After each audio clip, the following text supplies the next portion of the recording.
Hello guys, welcome to our science experiment today. We're going to use a water bottle to make a rocket. So first we're going to open up our water bottle and we'll pour a good amount of distilled white vinegar into our bottle.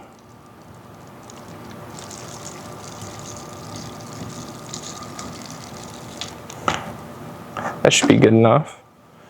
Alright, we'll close that back up.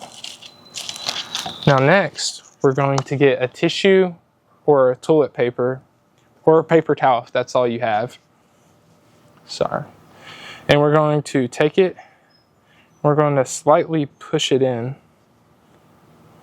so that you're inside the bottle with the tissue. Then you're going to take your baking soda. We're going to pour it into our little funnel that we created.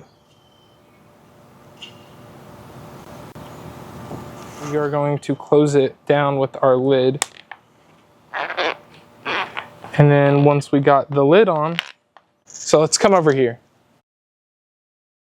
Now, we're going to take our bottle solution and we're going to flip it and then set it down and then walk away.